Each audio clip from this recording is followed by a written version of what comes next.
pada para mahasiswa. Beliau sudah berhasil, kemudian juga melakukan pengabdian pada masyarakat. Sudah pernah dilakukan, kemudian melakukan penelitian, sudah pernah dilakukan. Itu adalah kewajiban dari seorang yang menamakan dirinya dosen. Walau demikian, masih ada kewajiban satu yang jarang atau belum sempat dilakukan oleh kebanyakan bapak-bapak, yaitu menulis buku. Buku adalah suatu kekayaan intelektual yang jelas-jelas tidak akan dapat dicuri oleh orang lain sesuai dengan aturan yang ada. Jadi seperti kita ketahui bahwa penulis buku tidak lain adalah hak cipta. Jadi hak cipta dapat diwariskan kepada istri yang sah. Kalau istri yang tidak sah tidak boleh mewarisi dari hak cipta tersebut. Sebetulnya kalau kita perhatikan berlanjut, dengan kemajuan teknologi yang sekarang itu sudah menulis itu sudah terbiasa. Bahkan anak-anak dari tingkatan PAUD, taman kanak-kanak, SD, SMP, SMA, mahasiswa, bahkan bapak-bapak dosen, masyarakat pada umumnya sudah biasa menulis dengan menuliskan pada HP. Tetapi ternyata apa? Ternyata tulisan pada HP itu tidak ada suatu sistematika, tidak ada runtutan, tidak ada acuannya sama sekali. Nah, sehingga lalu bedanya antara Pak Kapit dengan semuanya itu tidak lain karena beliau menulis dengan suatu sistematika yang runtut, yang nanti dapat dibaca oleh masyarakat, dan bacaan itu nanti dapat ditularkan atau diwariskan kepada generasi muda yang akan datang. Dari apa yang pernah kami lakukan, beliau sudah menulis 1, 2, 3, 4. Ini ada 4 buku yang keempat yang sudah diterbitkan oleh Gajah Mada Jubilee Press. Gamma Press singkatannya itu juga nanti akan menerima tulisan-tulisan baik dari dalam, dari Gajah Mada sendiri maupun dari luar, bahkan dari masyarakat umum. Mestinya nanti akan diadakan suatu penilaian atau dengan istilahnya adalah review. Dengan review itu nanti bapak-bapak kan mempunyai satu hak. Jadi haknya apa? Hanya mau beli silakan, mau mengambil silakan, kemudian juga menjualkan juga silakan. Jadi tampaknya kan bebas dalam memasarkan dan sebagainya. Nah, mestinya dari pengalaman kembali lagi bahwa di Gajah Mada itu kurang lebih ada berapa dosen, Mas? 2000. Ya, 3000. Ya, tapi dari 3000 itu yang melaksanakan dharma, 3 dharma itu banyak. Tapi yang sempat menulis buku, ada kemampuan tapi belum ada kemauan, itu banyak sekali. Makanya dengan acara ini diharapkan punya satu trigger, ya, bagaimana trik-trik cara menulis buku. Mestinya juga nanti akan ada ya kekurangan, ada kelemahan dan sebagainya. Tapi kekurangan-kelemahan bukan untuk kita pelajari, tidak kita tiru, tapi nanti bagaimana kita menyempurnakan buku itu. Untuk meningkat waktu, karena waktunya sudah hampir nih, monggo Pak Kapit ya, jadi dipersilakan ya. Santai saja, Mas.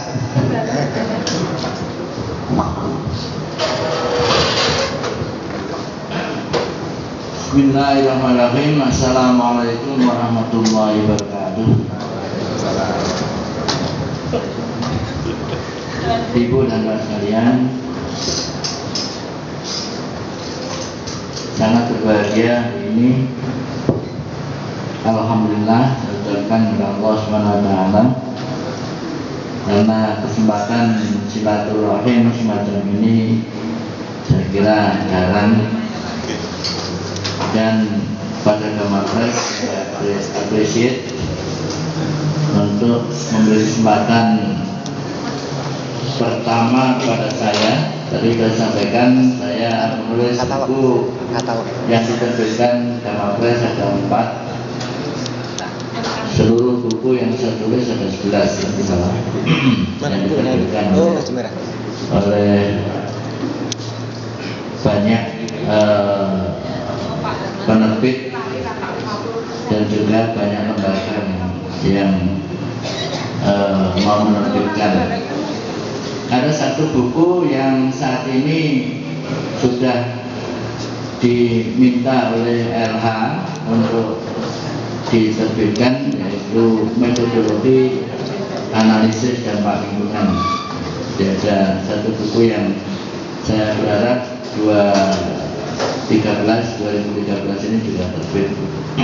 Kemudian Gamapres saya kasih ada lagi metodologi andal untuk pembangunan sektoral. Sudah saya rancang untuk diterbitkan 2014 oleh Gamapres. Saudara sekalian, mohon maaf saya berdiri Pak ini. Ya, baik, supaya dekat dengan audiens. Saudara sekalian, saya kira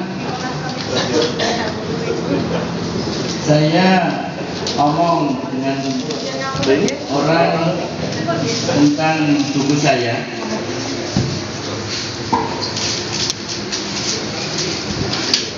Bisnis dikaitkan dengan konservasi. Apa Pak Hamid itu mimpi di siang hari bolong? Kenapa? Karena selama ini hampir semua orang pelaku pembangunan, regulasi yang selama kemarin sebelum menginjak ke milenium baru itu memiliki satu konsep bahwa konservasi itu tidak bisa dikaitkan dengan bisnis. Bahkan konservasi itu adalah cost yang harus dikeluarkan untuk melestarikan, untuk memanfaatkan, itu sangat naif. Tapi pengalaman panjang saya sejak 1981 di Pusat Studi Lingkungan UGM bergelut dengan persoalan-persoalan lingkungan, persoalan sumber daya alam, dan ilmu yang saya dapat dari kehutanan, dari Fakultas Kehutanan, maka banyak hal yang dimungkinkan bahwa kegiatan konservasi itu adalah peluang yang luar biasa untuk menciptakan kesejahteraan, untuk menciptakan suatu peluang usaha. Oleh sebab itu, saya mencoba memberanikan diri untuk menulis buku yang berkaitan dengan mempertemukan antara bisnis dan konservasi yang tadinya dua kutub berseberangan untuk dipertemukan, dan itu ternyata bisa. Saudara sekalian, ada satu paradigma pengelolaan lingkungan hidup, yaitu kita mesti harus mengelola komponen lingkungan hidup, mengelola sumber daya alam yang ada di dalam lingkungan hidup itu sebagai satu pengelolaan yang mengakui ada fungsi dari setiap komponen lingkungan hidup itu pada setiap sumber daya alam yang ada atau setiap sumber daya yang ada di dalamnya. Lingkungan yang kecil kelas ini terdiri atas beberapa komponen atau elemen yang semua yang ada di dalam lingkungan ini. Ada lampu, ada sound system, ada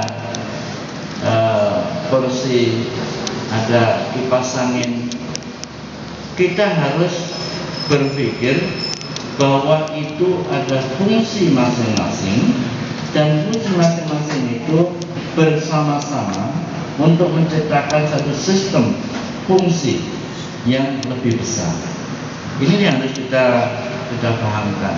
Sungai itu harus kita pahamkan, air ada fungsinya, ikan ada fungsinya, tanaman yang ada di situ ada fungsinya, dan sebagian besar dari fungsi itu tidak lepas dari 3 hal, yaitu fungsi ekologis, fungsi ekonomi, dan fungsi sosial.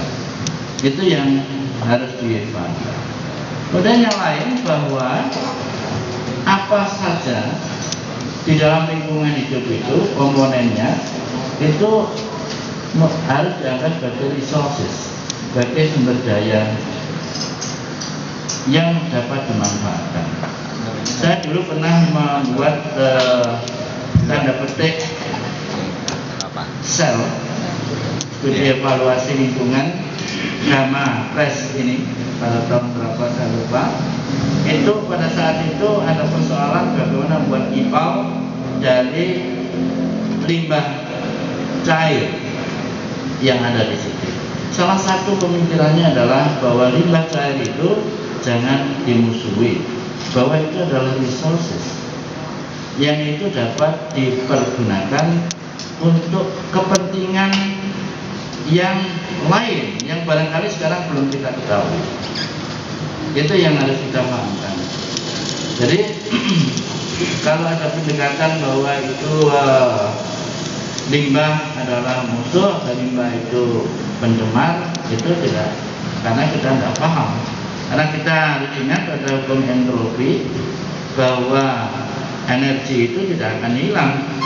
Siapapun yang bisa memahami fungsi dari energi itu, ya dari satu bentuk ke bentuk yang lain, termasuk limbah itu adalah energi dalam bentuk yang lain, dan kita mungkin belum paham tentang fungsi atau kegunaan. Lalu yang lain adalah kita harus memahamkan bahwa ekosistem base, sistem yang ada itu kita mesti harus pikir itu secara utuh.